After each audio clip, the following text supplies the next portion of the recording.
Ito na yung finish natin mga kahilig. Oh. Aluminum. Hindi ito hindi matigas. Temporary lang to dahil meron tayong bagong produce na pangati. Mahuni na. Si Kibol. Ito pala ang tahanan ni Kibol. Nagsimula na siyang humuni. Hopefully mga Marso siguro ngayong season. Itatry na natin ipunta sa dadalhin sa gubat.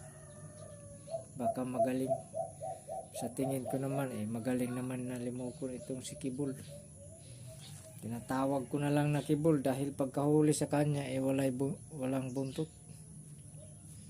Kibol na lang ang pangalan ko sa kanya.